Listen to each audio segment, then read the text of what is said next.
C'est une collection qu'on achète à l'occasion d'un anniversaire, d'un Noël. Notre problème, à nous tous, c'est le temps de lire. On nous force à avoir une activité qui est les portables, qui est tout de suite ça. Et du coup, je pense que la seule façon pour retrouver le temps à soi, c'est vraiment de lire une Pléiade.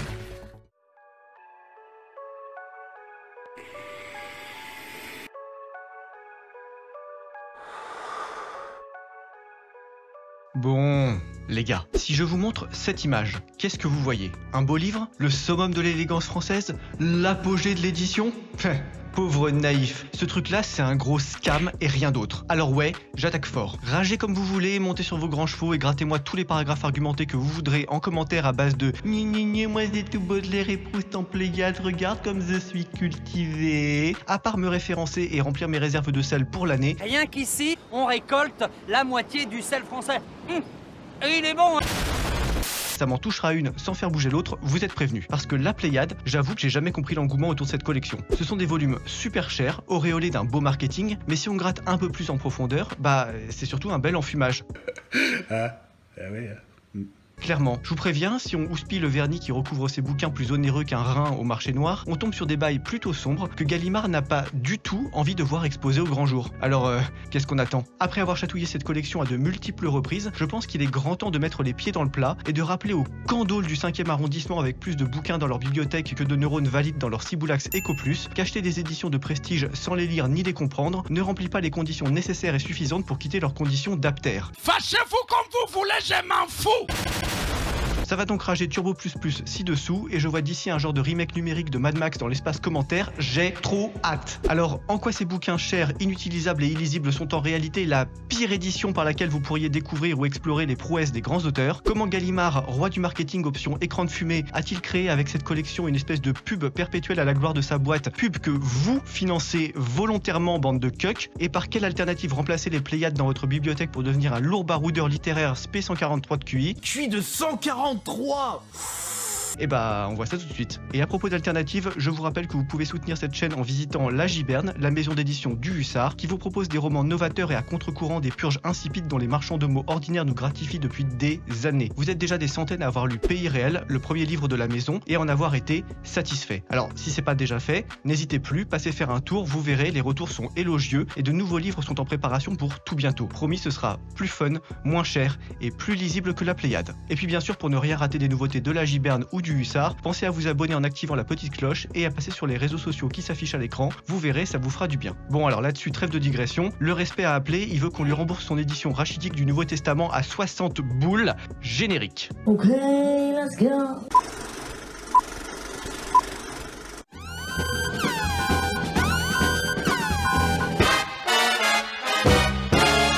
Il ne faut pas avoir peur.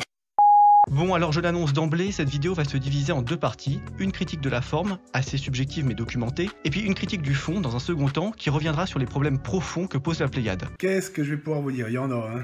Il y en a. Comme ça, les rageuses à 4 de QI incapables d'écouter jusqu'au bout pourront quitter la vidéo avant la fin et venir se ridiculiser en toute connaissance de cause en commentaire, ce sera encore plus drôle. Bon alors commençons par le commencement. La Pléiade, c'est quoi? C'est une collection créée en 1931 par ce mec, Jacques Chiffrin, et publiée par Gallimard, on va y revenir, pas d'inquiétude. Bien se passer, ne t'inquiète pas. Sous la forme de beaux volumes imprimés sur papier bible, à la couverture en cuir relié et dont la couleur dépend du siècle de l'auteur. Vert pour le 19e, Havane pour le 20e, rouge pour le 18e, etc., etc. On est donc ici, de prime abord, face à des bouquins qui se veulent très institutionnels, très respectables, très bien comme il faut, avec des dégaines qu'on s'attend à croiser dans les rayonnages d'un académicien, d'un notaire ou d'un professeur d'université. La Pléiade, c'est donc pas la collection de Joe le rigolo.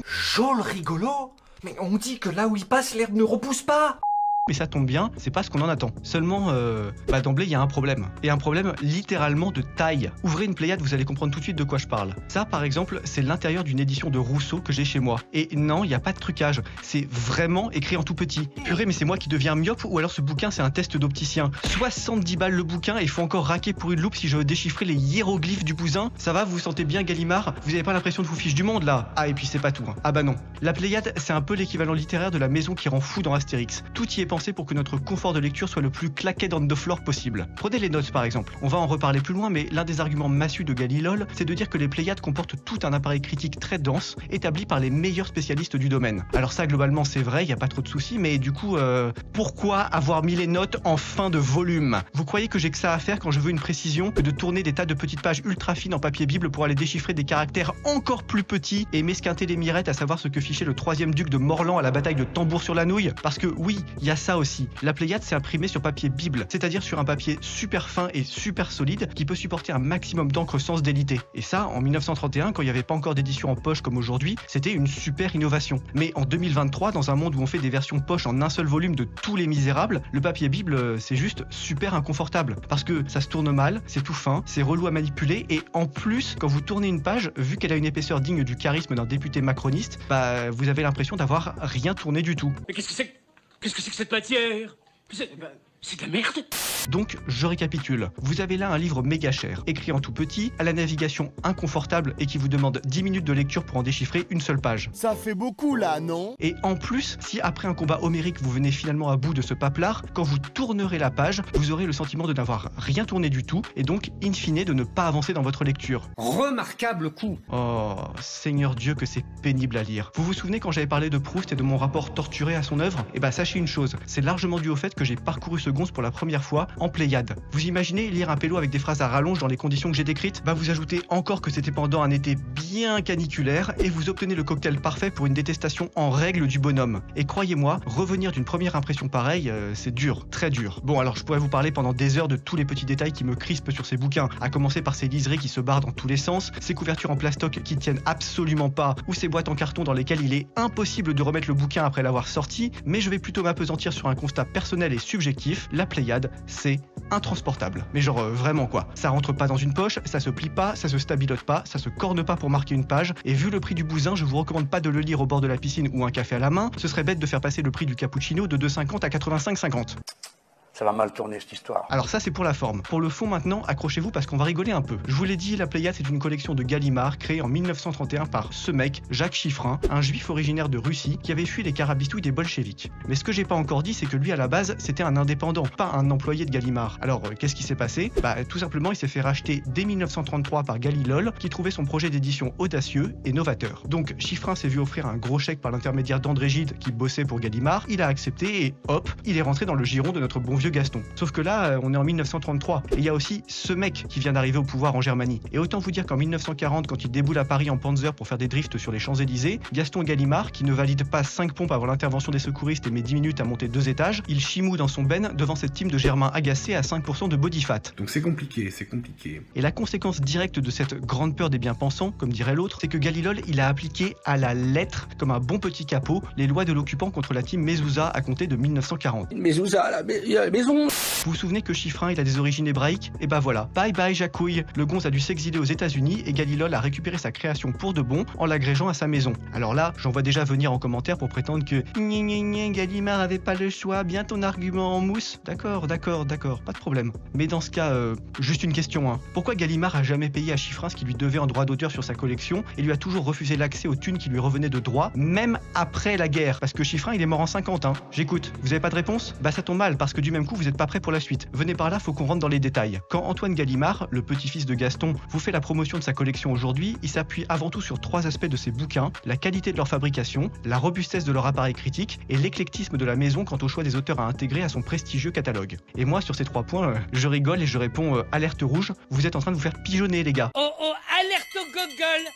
Alerte au gogol, les enfants! Alors, voyons un peu ça dans l'ordre. D'abord, parlons qualité de fabrication. C'est vrai, les Pléiades ont des couvertures en cuir de mouton, des dorures finement appliquées et un papier bien reconnaissable. Et c'est vrai aussi, une bonne part des tâches de fabrication sont faites à la main, en usine, par des petits ouvriers dévoués comme des elfes de maison et visiblement pas au courant que Germinal c'est fini depuis 1906 minimum. Moi, je pense que si on n'a pas l'âme de faire correctement son travail, il ne faut pas venir ici.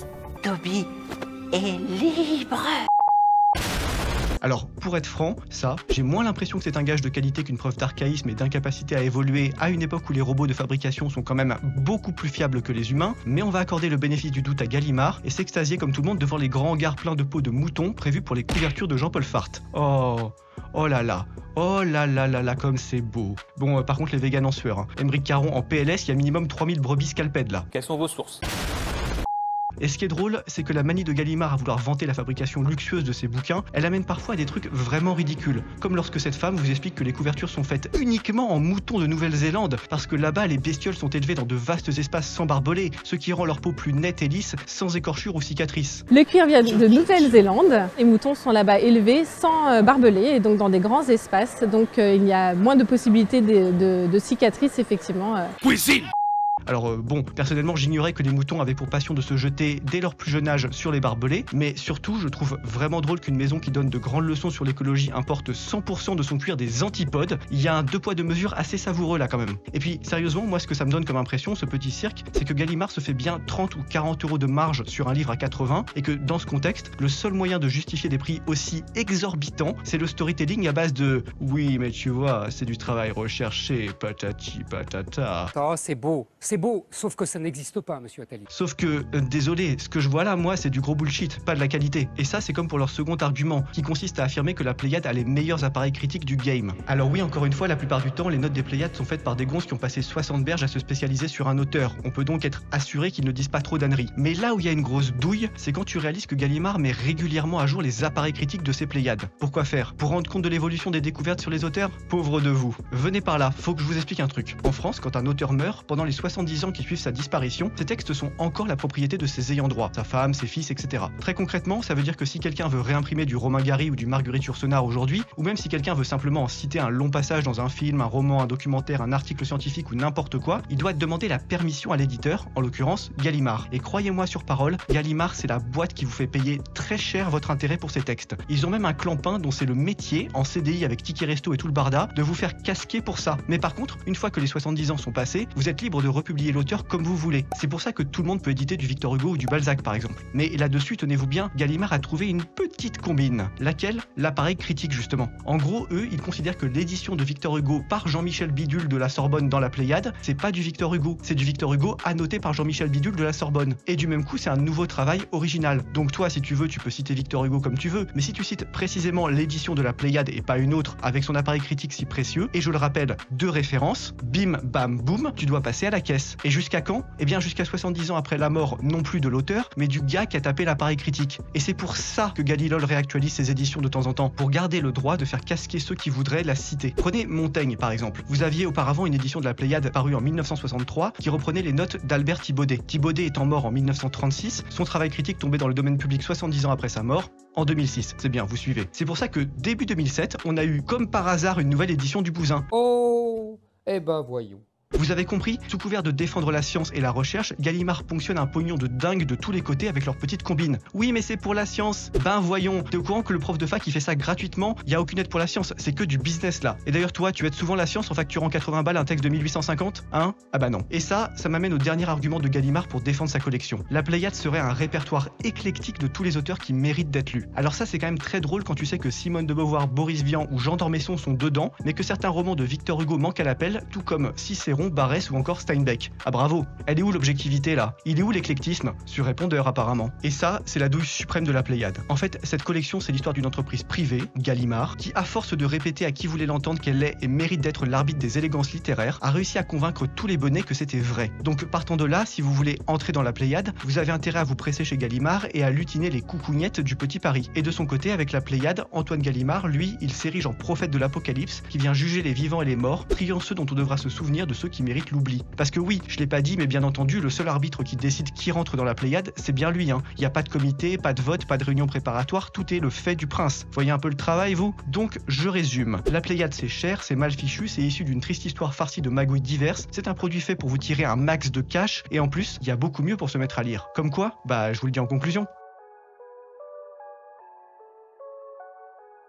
Moi, à mon humble avis, la Pléiade c'est un truc de colossal bomber qui ne sort plus de sa maison payée 23 francs 50 pendant les 30 glorieuses. Non, parce que si vous voyagez et que vous lisez pendant vos déplacements, une édition poche bon marché fera clairement plus le taf. Là, au moins vous pourrez la plier, la corner, la bolosser comme vous voudrez, ça risquera rien. Et si vous voulez vraiment frimer chez vous avec des livres qui pèsent, je vous recommande soit les éditions de Jean de Bonneau, qui valent méga cher mais qui sont super qualitatives, soit les éditions authentiques d'époque que vous devrez chiner dans les réunions de bibliophiles. Et là, c'est tout un monde passionnant qui s'offre à vous, j'en ferai peut-être une vidéo un jour d'ailleurs. Et puis sinon, un autre truc qui rend bien, ce sont les livres de la Giberne. Non mais regardez-moi ça. Mais quelle beauté. Alors qu'est-ce que vous attendez? Ils rendent tellement bien que j'en ai mis plusieurs sur mes étagères, fallait rehausser le niveau. Voilà, c'était la pilée amplement méritaxe de la Pléiade et du marketing de Galilol. Si vous avez appris un truc, je vous encourage à vous abonner, à passer sur les réseaux sociaux et, si le cœur vous en dit, à me faire un petit don sur Tipeee, ça aiderait beaucoup. Dans tous les cas, moi je vous dis à très vite pour un nouvel épisode et d'ici là portez-vous bien. Ah et puis pour la Pléiade, je condamne la collection à...